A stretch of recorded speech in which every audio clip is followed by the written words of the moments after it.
So last week we launched into a new series, and it's Teach Me. It's a familiar series because it's something we do once or sometimes even twice a year. And here's what's behind it. We're asking Jesus how to teach us to do something.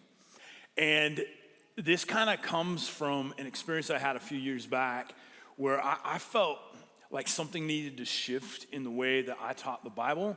And part of that is from Jesus' final words while he was on planet Earth before he ascended to heaven. He looked at his followers and he said, I want you to now go into all the world and make disciples of all nations.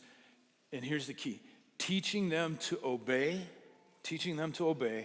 everything I have commanded you. And it dawned on me that through decades of teaching the Bible, I probably have spent too much time giving information. And what Jesus said is, I don't want people to just be informed. I want people to actually learn how to obey it, all right?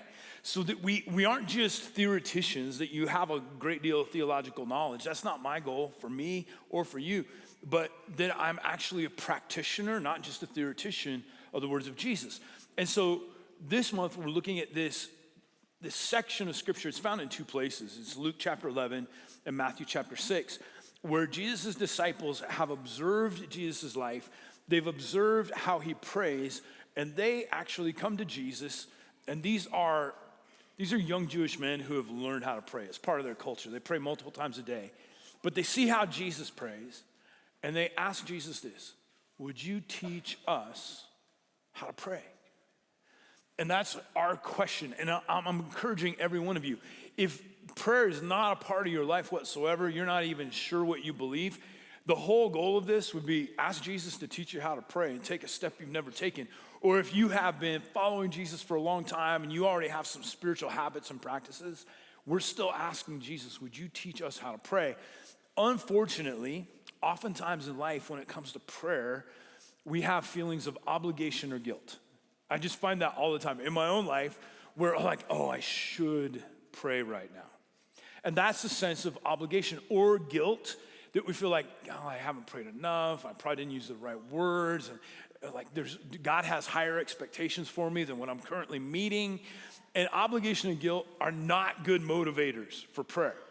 In fact, when we look at Jesus' life, just read any of the 4 biographies of his life, you'll find that he viewed prayer as an opportunity, not an obligation. And so often when we think we're obligated to pray, we'll feel like we just haven't done enough. But if it can become an opportunity to actually engage with the God of the universe, that changes my perspective on prayer. It's something I'm drawn into rather than feeling it's a necessity that I must do. So we've looked at the Lord's Prayer. This is what follows after the disciples asked Jesus to teach them how to pray. Last week, we looked at just the first couple of phrases, our Father in heaven. And we explored that this first word, our, it's interesting. Jesus didn't say my Father, but he said, I want you to say our Father. And it reminds us, the minute we pray, that this is not about me. Because prayer can often devolve into that. It's like, here I am, God, these are my needs, this is what I need you to do. That we present ourselves before God and say, you're our Father, and we realize that we're part of a story, a narrative, a kingdom, a family that is so much bigger than us, that there is something that God is doing on planet Earth, and we get to be a part of it, but it's not all about us. And then Father, our Father. Matthew and Luke use the word pater, which is a Greek word, and it literally is this informal term in prayer, where oftentimes you think that when you come before God, you got to use like your holy highness or oh, most majestic one. But Jesus says, when you pray, I want you to come as if he were your Father, and there's a sense of comfort and even familiarity with that. And then in heaven is what we finished with last week. That's plural. And we just don't have a good way to translate that into the English, is that he's in the heavens, meaning the earth is a home to humanity and animals and plants. But the Old Testament Hebrew cosmology says that the heaven is the space that God abides in, and it's all around us. It's not just someplace far, far away that we can't see in another dimension, but the term is this: our Father who is here in these heavenly places with us. Now, here's the phrase we're going to look at this week, because it actually seems opposed to what we just read. Hallowed be your name. Hallowed be your name. We're going to read the Lord's Prayer. At the end, I'm going to have you stand and we're going to read it together. But right now, let's just read through it, and then we're going to explore, what does this phrase mean? Hallowed be your name. Matthew chapter 6, verse 9. This then is how, please notice this word, how you should pray. Not necessarily just what. Because sometimes we think of this prayer and like, oh, that is the prayer. I think it's something to be repeated, like a liturgy, but it's bigger than that. It's a template for how to pray. So this is how you should pray. Our Father in heaven, hallowed be your name. Your kingdom come, your will be done on earth as it is in heaven. We'll look at that next weekend. Give us today our daily bread, and forgive us our debts as we also have forgiven our debtors. And lead us not into temptation, but deliver us from the evil one. Let's explore what it means for God to be hallowed, okay? Defining hallowed. Now, here's why we have to define hallowed, because it's not a word that you used in any conversation this week, is it? In fact, if you just define hallowed, if you look at that word, what's an event that just happened a couple of weeks ago that looks Halloween, right? You look at that and you're like, what? And you know there's a poem about these hallowed halls. Well, the origins of it actually help us define it. It was a time where you revered the saints who had gone before. That's why they call it Halloween. And now it's turned into like a holiday where you dress up like Barney. So there's been a morphing in the original celebration of what it was all about. So how do we define this word hallowed? What was Jesus saying when he said, pray like this, hallowed be the name? So the word in Greek comes from this word hagios, which means holy. Here it's hagiasteo, which means, it means this. It means to be set apart, to make special, to honor, or to revere. So some of our translations will say, holy be your name. And here's the challenge with that. When you and I think of holy, we automatically go to morality and ethics. And so it almost feels like you're saying, our Father in heaven, please don't make any mistakes today, all right? Be good, all right? And that's not what it's saying at all. Holy is a completely different idea, this set apart, make special, honor, or revere. So this word, something is holy or set apart, here's where the idea emerges in the ancient Old Testament. So the people of Israel have been slaves in Egypt for 400 years, and they're finally free. We're going to talk more about that in a moment. And they are in the wilderness. And God says, here's what I want to do. I want to have a relationship with you.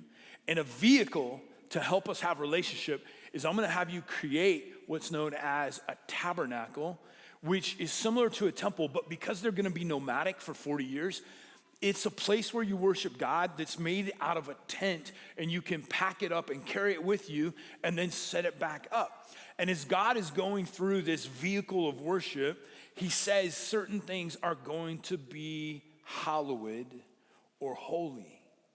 There's items that will be used in the process of worship that need to be set apart for that. So for example, there's a cup that's used in worshiping. And he says, set that cup apart and deem it holy.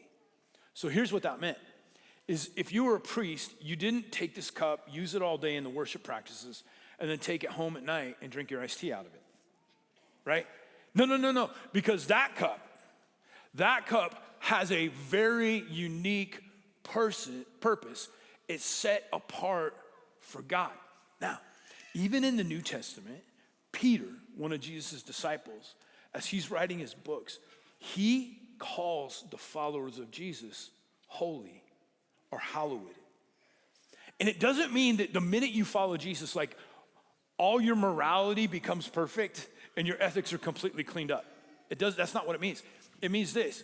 that when you've aligned yourself with Jesus and his mission on planet Earth, your life's purpose, whatever it was before, is now radically altered, and you are now set apart to be an instrument to be used by God. And so if I go back to my old behaviors, I am changing the purpose of my life. And so Peter says, the followers of Jesus are holy, not meaning that they're morally perfect. He says, you have a unique, set-apart purpose in your life. So this idea, when Jesus says, I want you to pray like this. I want you to pray that God's name would be set apart as uniquely other and revered. Like the instruments in the tabernacle or the temple, like the followers of Jesus, that you have a purpose that's not commingled with other purposes, that you are his and his alone.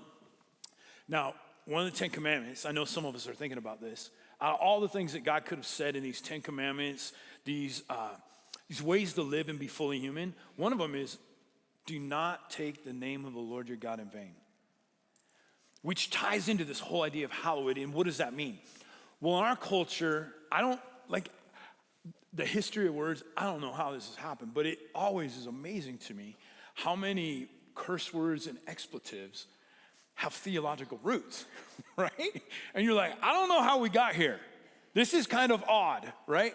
And you hear, and if you're a follower of Jesus, you like take some offense, or if you did it, you're like, uh-oh, like that's not good. And I think it means that, like there's a proper respect, but this whole idea of God's name being holy or hallowed is even bigger than that. It's this idea that I don't attribute to his essence, his name, things that are improper or wrong, or I don't diminish my understanding, my name. So names in Hebrew culture, very different than our names. So Jen and I, one of the hardest things we ever had to do is we had to come up with a first and middle name for 4 kids. And we just could not agree. We couldn't agree. Our first child was a girl, and Jenny's like, oh, I have this name. Since I was 10 years old, I thought if I ever have a daughter, I'm gonna name her this. And I looked at her, I go, absolutely not. There was a second grader, this little girl who like ate Elmer's glue. She's her mouth, and that was her name. And like, I can't have a daughter and be thinking of that girl. It's not gonna work for me. And then boys, I had this name. I always thought that's the best name. And I told Jenny, she's like, no way. There was a booger eater in 5th grade. That was his name. We're not calling our sons that. So we had to go back and forth and back and forth. And here's what we typically value naming in Western culture is it's kind of like ring with your last name. And that it kind of sounds good. So if you have like an awkward last name like mine, which is Poetzl, Poetzl. Like, you know, in kindergarten, I found out everybody's gonna call me Pretzel. So it eliminates certain names. Like I can never name a child Salty, you know, there's just some names. And so here's the other thing when we name, is you're trying to imagine a twisted 3rd grade boy and what they could do with your child's name. How they could pervert it, how they could like misname. So you're working through, you're looking for a safe name. That's not how the ancient world did it. Their names have meaning. So if you read the Old Testament, almost every name is some declaration about God and combining it with some other truth.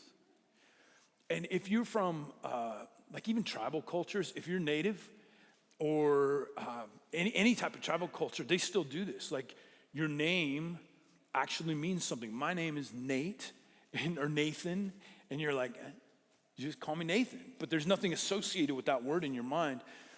Here's some examples. My friend Merville, he's been a native leader in our church for a long time. He's got a Crow name, which I can't pronounce, but it means this: young man who brings the good news. And it was given to him as a child. So can you imagine, as a boy, and you're being addressed, and you use your official name, and you're being told as a young boy, I'm the young man who brings the good news of who Jesus is. There's an essence and a substance behind it. My friend Yaz and Monique, they're missionaries from our church. They reach native tribes. I was with Yaz in Hawaii a couple years ago. They've been reaching the indigenous Hawaiians. And after lots of relationship building, one of their elders, a dear friend of mine named Kiha, said, Yaz, you're at the point now where we're going to give you a Hawaiian name. And that involved the elders fasting and praying. And then they gave him a name which is more consonants and vowels than you could ever imagine. I can't pronounce it, but here's what his Hawaiian name means. He's a missionary. It means the man who hops in the canoe and takes the good news from island to island to island. And when they call him that, what are they calling him to? They're speaking something about what he's done, but it's also aspirational. Here's what we anticipate you are going to be. So when Jesus says, your name be hallowed, what would a first century Jewish rabbi be referring to? So we're gonna back up, because I don't think I'll be able to fully comprehend this until I understand, this is what was in the mind of Jesus and his disciples. So we're gonna back all the way up to Exodus chapter 3. Exodus chapter 3 is this monumental moment in Hebrew history where God discloses his name. Up to this point, there have been names they used for God, and they had to do with attributes, or it was a historical reference. That when they referred to God, they historically referred to him as the God of Abraham, Isaac, and Jacob, their ancestors. But in this moment, God is going to give Moses his proper name. It's very significant. So here's the setting. Moses had been in Egypt. He was raised, even though he was Jewish, a Hebrew, he was raised in Pharaoh's home as a prince of Egypt. He's conflicted on the interior because he is raised as an Egyptian, culturally Egyptian, but he's a Hebrew person, and he sees the mistreatment, right? The Hebrews have been slaves for 400 years, and he sees a slave master of Egypt beating a Hebrew, and he lashes out in violence, and he murders the Egyptian. He has to flee Egypt. He's been wandering as a shepherd, working for his father-in-law for 40 years. In the literal word in Hebrew means the backside of nowhere. So he's like in the middle of nowhere watching sheep. And one day, he looks off and he sees this sight he's never seen. There's a bush that's burning, but it's not being consumed. It's supernatural. So he approaches, and a voice comes from the bush. It says, take off your sandals, Moses, for this is holy ground. And then God himself begins to tell Moses, I have a plan to rescue the slaves. Now I'm going to use you. And Moses has all types of objections. And we get to this point in the dialogue. Exodus chapter 3, we'll read beginning at verse 13. Moses said to God, suppose I go to the Israelites and say to them, the God of your fathers has sent me to you. Remember that reference of God. And they ask me, what's this God's name? We're under the thumb of Egypt, the most powerful empire imaginable. And God says, who are you? Who are you? Then what shall I tell them? What do I tell people that your name is? What do I tell Egypt? What do I tell the people of Israel? God said to Moses, here it is. I am who I am. This is what you are to say to the Israelites. I am, and this is where we get the word Yahweh. Yahweh. We'll explore that in a minute. I am has sent me to you. Now Moses has to go, you am what? Right? Like, I need more information here. God also said to Moses, say to the Israelites, the Lord, the God of your fathers, the God of Abraham, the God of Isaac, and the God of Jacob, has sent me to you. This is my name forever, Yahweh. The name you shall call me from generation to generation. When Jesus says, hallowed be your name, this is This is the thinking. This is the background for a Jewish person. So here's the dynamic. Moses has a legitimate question. You want me to go back and tell Pharaoh, tell the Egyptian empire that has built its empire on the back of slavery, that God sent me? And you want me to tell my own people, the Israelites, that God sent me? Like, who are you, God? Like, encapsulate who you are. Give me a name that impresses them, that intimidates the Egyptians, that inspires the Hebrews. What is your name? And here's the world that Moses is living in. Here's the world that the Hebrew slaves are living in. Is in Egypt, every god had a name and then had a representation that was inspiring to them. So, for instance, Ra's the sun god, and he's represented by a magnificent, terrifying animal. And this is their belief, that every day Ra created each new day, and Ra had a golden chariot that we call the sun, and it rode across the entire sky. And then Isis and Osiris, who are represented by jackals and crocodiles. Those are the gods who bring fertility to the land. And Moses is saying, I'm gonna go to the most powerful people in the world, and I'm also gonna talk to a group of people who have been subjected to that empire. I wanna know what I can call you. What represents you? Is it a jackal? A lion? A crocodile? How fierce are you, God? How able are you, God? And here's what God does as he's describing his name. Oh, Moses, you can't take me and truncate or boil me down to a word. You can't associate me with just the sun or the Nile River. You can't represent me through an animal. Moses, I'm introducing myself to you, and here's what you can call me. Yahweh. Yahweh. Let's take a moment and look at this, because this is really pivotal to understanding prayer and the vastness of God. So whenever you're reading in your Bible in the English translation, and you come across capital L, capital O, capital R, capital D, here's what that is translating. It's translating this word Yahweh. Yahweh. So it's this word that was filled with reverence and respect.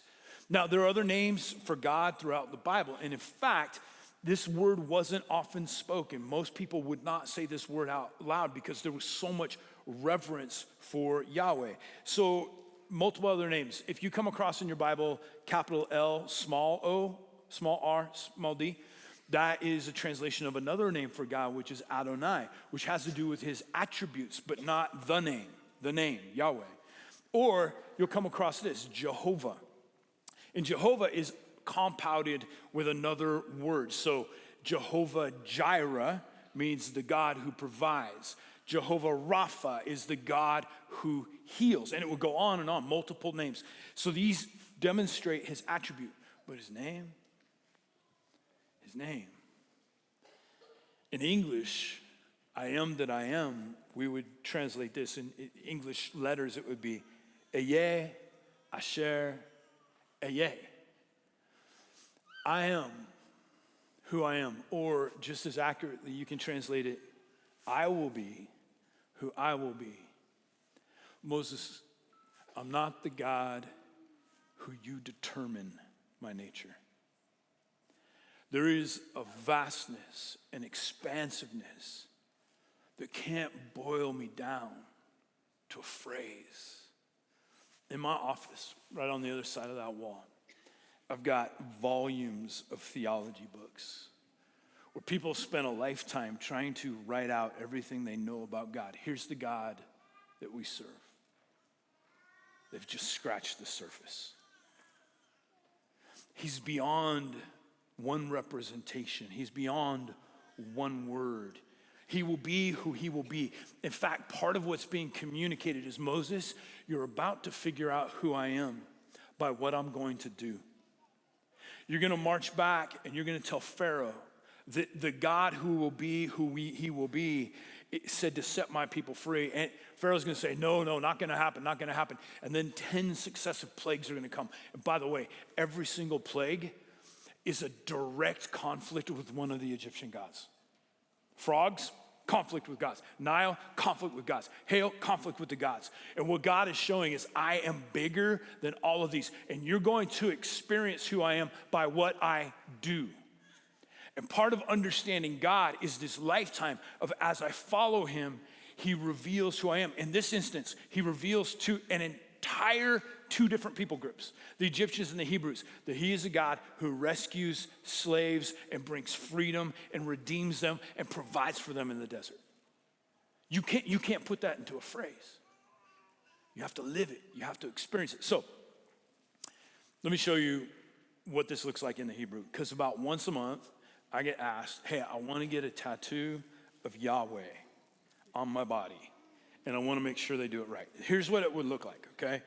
This is the term Yahweh. Now, there's some challenges with this, okay? Number one, full disclosure, I got to see in Hebrew because it's hard, okay? So you want to start over here and read left to right. Nope, can't do. Hebrew starts on the right and you read to the left. And by the way, there's no such things as paragraphs or sentence commas or periods. It's just all letters like this mashed together, and there's no vowels. You have to guess where the vowels are. So this is what this would be, is we have our equivalent, so the letter yod, we would ya sound, and then there's two hes, which corresponds to the H sound, one here, and then the letter vav, which has a V or a W sound. And so when God says, I will be who I will be, and you can call me Yahweh,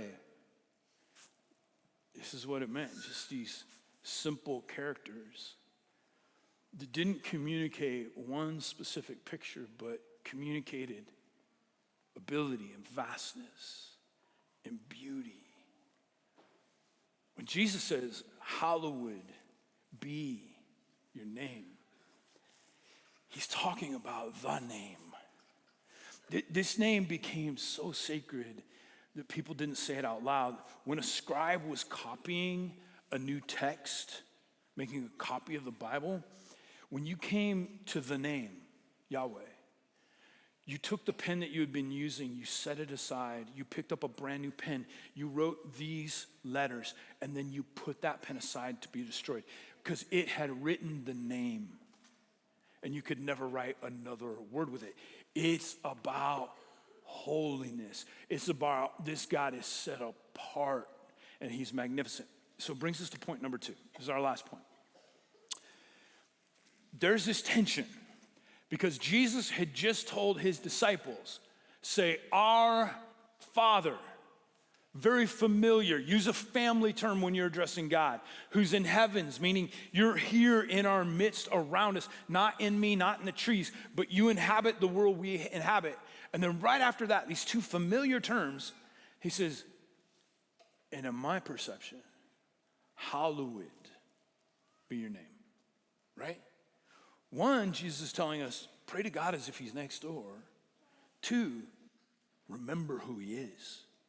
So here's what I'd like to explore. How in my own prayers, in my perceptions of God, do I balance, here's the 2 words, immanence and transcendence.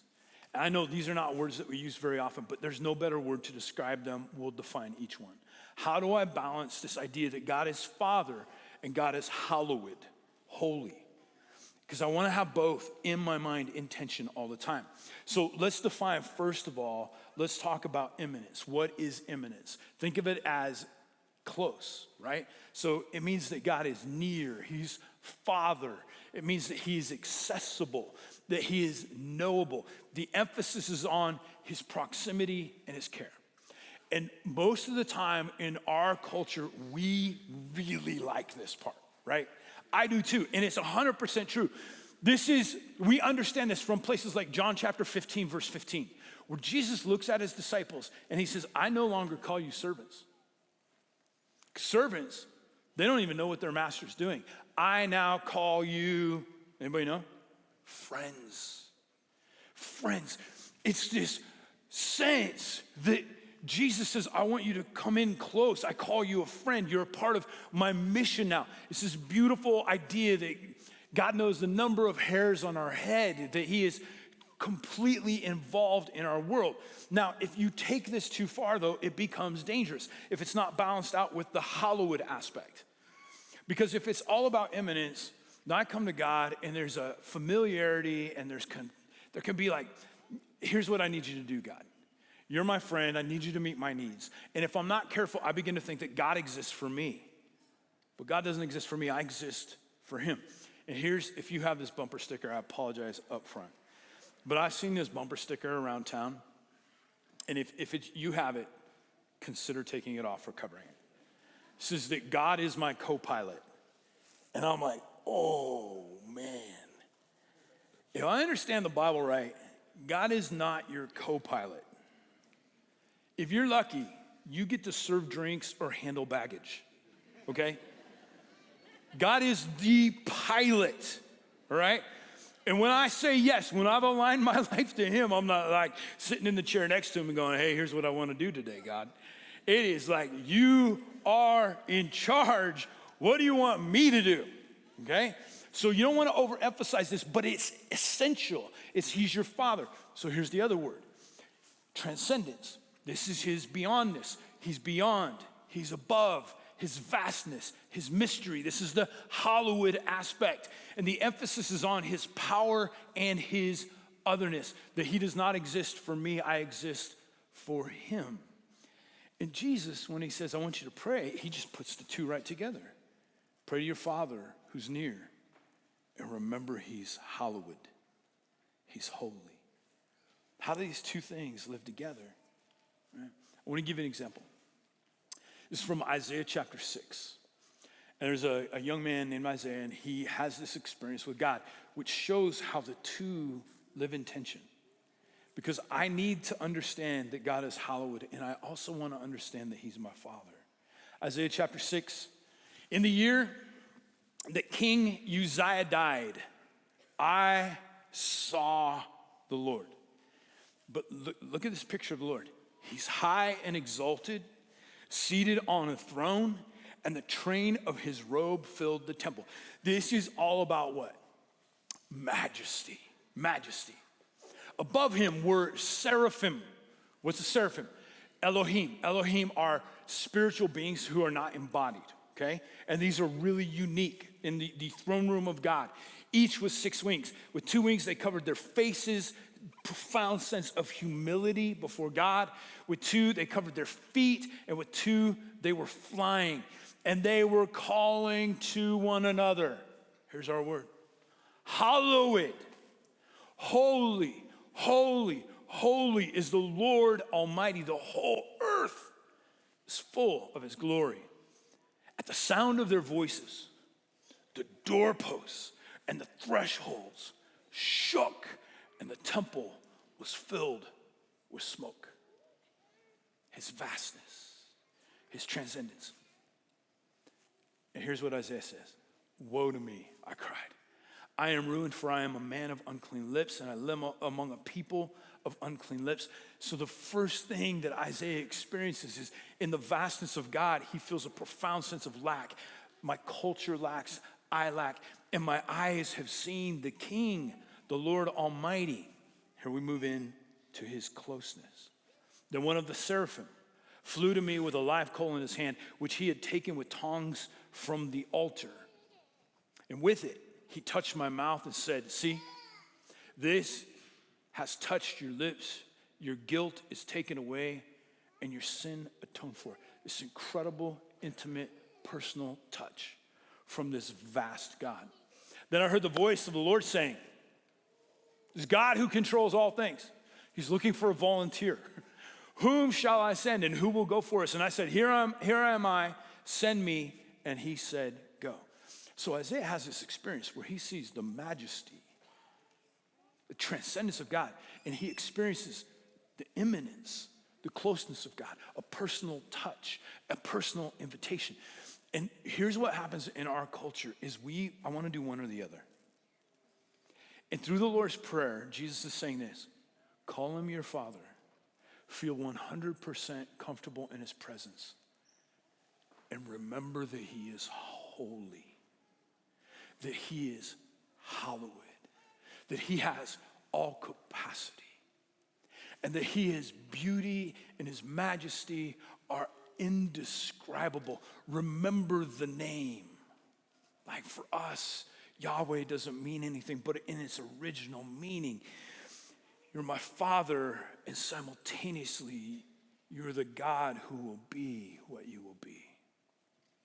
You're beyond description and definition, and thousands of years of writing have not been able to contain your essence. You're bigger. And so I come to a Father who is able to do everything. I want to pray for a moment, and then we're going to stand and we're going to pray this prayer together. Lord, in each of our lives, we struggle to maintain two truths regarding who you are. You're Father, you're immanent and close, and you're hallowed. You're vast. And Lord, as you teach us to pray, I pray for everybody at their own stage of learning. Would you help us to hold these two tensions together as you instructed us in the Lord's Prayer? We don't come groveling, afraid of you. We come to you as children, but we don't come in a disrespectful fashion either. We come knowing that you are the God who will be. You are Yahweh beyond us, and yet you love us. Would we learn that deeply at the core of our being? Amen. Would you stand with me? We're going to say the Lord's Prayer together. We'll do this every week. You're going to have it memorized if you didn't before. Ready? Our Father in heaven, hallowed be your name. Your kingdom come, your will be done on earth as it is in heaven. Give us today our daily bread, and forgive us our debts as we also have forgiven our debtors. And lead us not into temptation, but deliver us from the evil one. Lord, teach us to pray. As you go, if you need a Bible, they are free at the Welcome Center. If you're a guest, thank you for coming. We have a gift for you as well. And if you need prayer, there's people up front you can absolutely trust. God bless you. You're loved.